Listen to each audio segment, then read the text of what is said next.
Então, no vídeo passado, eu contei um pouquinho da minha decisão de ter deixado o ministério. Afirmei que eu encontrei com a minha esposa depois de 6 meses. E sempre eu tive esse carinho muito grande pela igreja, pelo fato de ter saído bem, de ter amizade com o arcebispo, e eu ainda devo obediência, eu falo moral, ao arcebispo de Brasília, Dom Sérgio. Eu, depois de 6 meses, encontrei minha esposa, me casei. Depois de 1 ano e 9 meses que minha esposa ficou grávida, e faz exatamente 5 meses que nasceu a minha filha. Eu queria, com uma questão de honra, de sair bem e não macular a imagem da igreja e macular também a minha imagem, né? Não tinha, senão os outros podem pensar, não, deixou uma mulher grávida, uma moça grávida, é por isso que deixou. Não, tudo teve o seu tempo, e eu respeitei esse tempo, como eu disse, pelo amor que eu tenho à igreja. Tenho um amor, respeito pela igreja, e aqueles que me conhecem sabem que ainda hoje eu escrevo artigos de teologia, de espiritualidade no meu site alessandercapalbo.com.br. Nesse momento, logo que eu deixei, que voltei a morar aqui no Paranoá, aconteceu algo que marcou, que me tocou muito no coração. Fizeram um abaixo-assinado, um grupo de amigos que conheciam a minha história, fizeram um abaixo-assinado, e em 1 semana e meia, 2 semanas, conseguiram mais de 8.000 assinaturas para eu ser o administrador do Paranoá. E me apareceram com esse abaixo-assinado, eu não sabia o que fazer, não tinha emprego, eu não estava trabalhando, e esse abaixo-assinado chegou nas mãos do vice-governador Tadeu Filipelli, que é uma pessoa que eu tenho um carinho imenso e um respeito. E o vice-governador me chamou dizendo que gostaria muito que eu trabalhasse com ele, na equipe dele, da vice-governadoria. Porém, me colocou uma condição. Ele falou, eu quero antes falar com o bispo, porque você deixou. E eu falei, seria muito bom, porque eu também não quero estar num trabalho que faça sombra para a igreja, ou que crie mal-estar com a igreja. E o vice-governador procurou o arcebispo, e a minha alegria foi que o arcebispo disse, é uma pedra preciosa, o Alessandro é uma pedra preciosa que estava com a gente, que eu gostaria muito que estivesse com vocês para fazer essa relação entre igreja e governo. E eu, quando o vice-governador me chamou e me falou essas palavras do arcebispo, eu confesso que meu coração encheu de alegria, porque se abriu uma porta de fato de eu trabalhar, de ser útil novamente, de poder já não estar exercendo mais o ministério sacerdotal, mas poder continuar ajudando a igreja, os cristãos, as comunidades. E foi quando ele me chamou para fazer parte da equipe. Com esse abaixo-assinado, eu achei que não era o momento, foi me oferecido assumir a administração do Paranoá, eu achei que não era o momento. Eu acredito que as coisas têm que ser conquistadas aos poucos, e a gente não adianta querer ganhar no grito, na força, não. Quando é de Deus, Deus vai colocando os momentos, os tempos, vai aparecendo, né? Achei que seria melhor estar como assessor do vice-governador fazendo essa missão.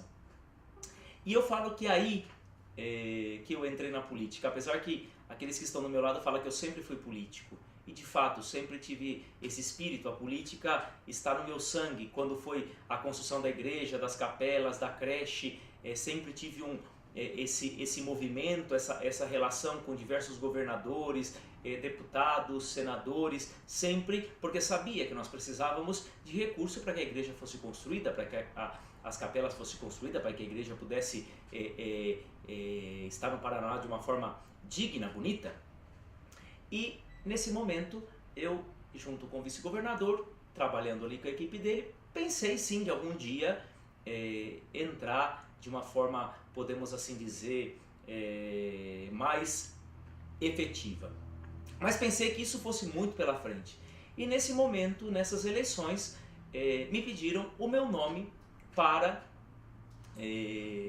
candidato a deputado distrital por essa região, por todo o DF. Eu confesso que eu fiquei com medo, porque muitas coisas novas estão acontecendo na minha vida. Primeiro, o nascimento antes, o casamento, todo um retomar a vida, o reaprender, o aprender tantas coisas, o recomeçar, o trabalho, a vida, vamos assim dizer, no mundo, tudo isso para mim tem sido digerido aos poucos. São dificuldades que todos os dias se apresentam e eu tenho que, com a ajuda de Deus, que superar. E logo em seguida, agora, o nascimento da minha filha, eu falava, mas será que esse é o momento que eu preciso estar em família, viver esse tempo com a minha filhinha, com a minha esposa? Mas as pessoas que estavam do meu lado falavam adiante. E eu escutei de uma pessoa do qual eu tenho essa obediência moral, vai adiante, porque a igreja, porque nós precisamos de você lá em cima, lá na frente. E eu decidi colocar o meu nome. Então eu nunca planejei, como alguns que planejam entrar ou que tentam fazer o nome comprando, dando dinheiro. Não. Eu nunca planejei entrar na política. Eu decidi entrar primeiro porque eu vi que era Deus que estava me colocando. E depois que Deus me dava a graça de poder pedir o voto para as pessoas, já com uma história, com uma obra completada, realizada. Então, eu falo que a minha alegria de fazer parte dessa política é saber que eu chego para as pessoas não com aquele que promete, que vem com histórias mirabolantes. Não. Eu chego até as pessoas e as pessoas falam, esse foi aquele que construiu a igreja, a capela, que esteve 9 anos aqui, que revolucionou a cidade, que ajudou. E isso tem me dado alegria, porque a aceitação tem sido uma coisa boa. Uma realidade, claro que tem aqueles que não gostam, como em todos os lugares, tem aquele que gosta do padre, tem aquele que não gosta, tem aquele que gosta daquele político e tem aquele que não gosta. Essa realidade também acontece na minha vida. Mas tem me dado muita alegria o caminhar pela cidade, o pedir esse apoio para as pessoas e ver que as portas estão se abrindo. E esse sonho começa a se fazer, a se tornar realidade, porque as pessoas desejam, dessa região, desejam alguém que possa representá-los. Mas quem representar? Eu acho importante aqui porque muito se fala, não queremos um representante que seja dos nossos, que tenha nascido aqui. Mas nós já tivemos a experiência dos nossos que não deram tanta atenção. O importante é aqueles que abracem as nossas necessidades. E isso aconteceu comigo. Porque quando eu cheguei ao Paranoá, os 3 primeiros anos foi a dificuldade de inserção, de ser aceito. Depois, quando o povo viu que eu abracei, o povo me abraçou e pudemos fazer por 9 anos um trabalho unido com o povo. Então o povo, mesmo eu não sendo nascido aqui nessa região, o povo me tem como filho daqui. E eu tenho que afirmar, me sinto filho dessa terra, porque o que eu tenho de idade, eu estou mais em Brasília, vivi mais em Brasília do que no interior de São Paulo, onde eu nasci. Eu me sinto já brasiliense. Brasília faz parte da minha história, Paranoá faz parte da minha história, esse povo faz parte da minha história. Por quê? Porque nos momentos que eles mais precisaram e que eu mais precisei, nos unimos. Quando eu cheguei, que precisava tudo de igreja e tudo mais, o povo me abraçou. E quando eu precisei, quando eu deixei o ministério, que eu estava só, esse povo me acolheu, esse povo me abraçou, esse povo, vamos assim dizer, me recebeu de novo nos braços como filho dessa terra. E eu não tenho medo, e eu se tenho que entrar em algum debate, ou se vem alguém falar, não, porque esse é de fora, eu me sinto de dentro. Por quê? Porque as obras que tem aqui falam quem é o Alessander, quem foi o padre Alessander. Falam. Por isso que é importante na política a gente sempre estar atento. Quem é o candidato?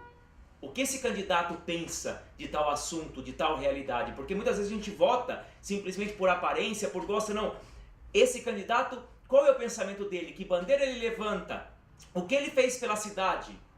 Eu falo que nós estamos vivendo agora no Paranoá em 2 realidades. Em candidato que gosta só de balada, de fazer pão e circo, e de candidatos sérios, que pensam no coletivo, que pensam na comunidade, que pensam numa mudança, que pensam num choque de estrutura para que a nossa região possa de fato voltar a crescer e ver as suas necessidades básicas solucionadas, resolvidas, melhoradas, aquilo que nós sempre falamos, a qualidade de vida.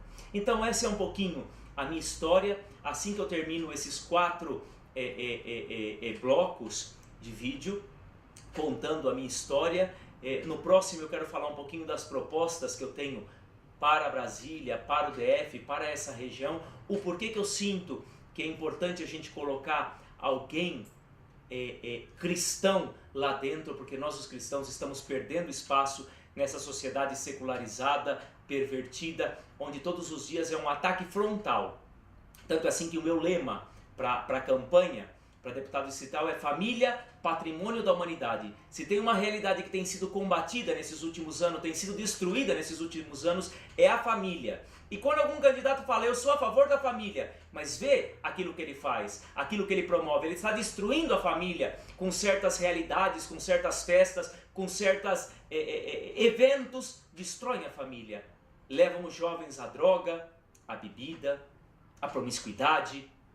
Quando a gente levanta uma bandeira família, nós temos que saber que esse patrimônio da humanidade, ele é sagrado e ele tem que ser preservado em todas as abas, em todas as realidades, seja numa família estruturada, seja nas condições dos filhos estudarem, seja nas condições dos pais terem o mínimo de possibilidade de educar os filhos, tendo a possibilidade de viver em uma cidade, em uma região onde de fato não é um lugar hostil, mas é uma comunidade, é um lugar onde nós podemos educar os nossos filhos. É isso que nós queremos fazer nessa região. Não uma cidade hostil, não uma região hostil onde tem um monte de assalto, onde tem um monte de violência, mas um lugar onde nós possamos educar os nossos filhos. Eu possa ter esperança da minha filha, dela um dia estar vivendo num lugar melhor. E você possa ter esperança do teu filho ter uma condição melhor e você ter uma condição melhor.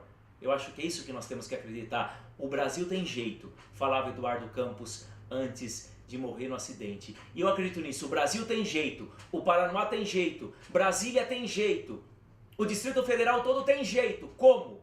Escolhendo pessoas que sejam dignas de fazer uma política limpa, de fazer uma política justa e de fazer uma política cristã. Como dizia muito bem o Papa Francisco, que a política é a forma mais sublime de fazer a caridade. Se aqueles que nós votamos, se aqueles que nós apoiamos têm pensamento somente em fazer o seu, em continuar defendendo os seus bens, o seu patrimônio, as suas empresas, esses não vão pensar em nós. Nós temos que colocar pessoas lá dentro que possam defender os interesses da comunidade. Então no próximo vídeo nós vamos falar um pouquinho quais são as minhas propostas, o que significa essa política nova e o que significa ser cristão dentro da política.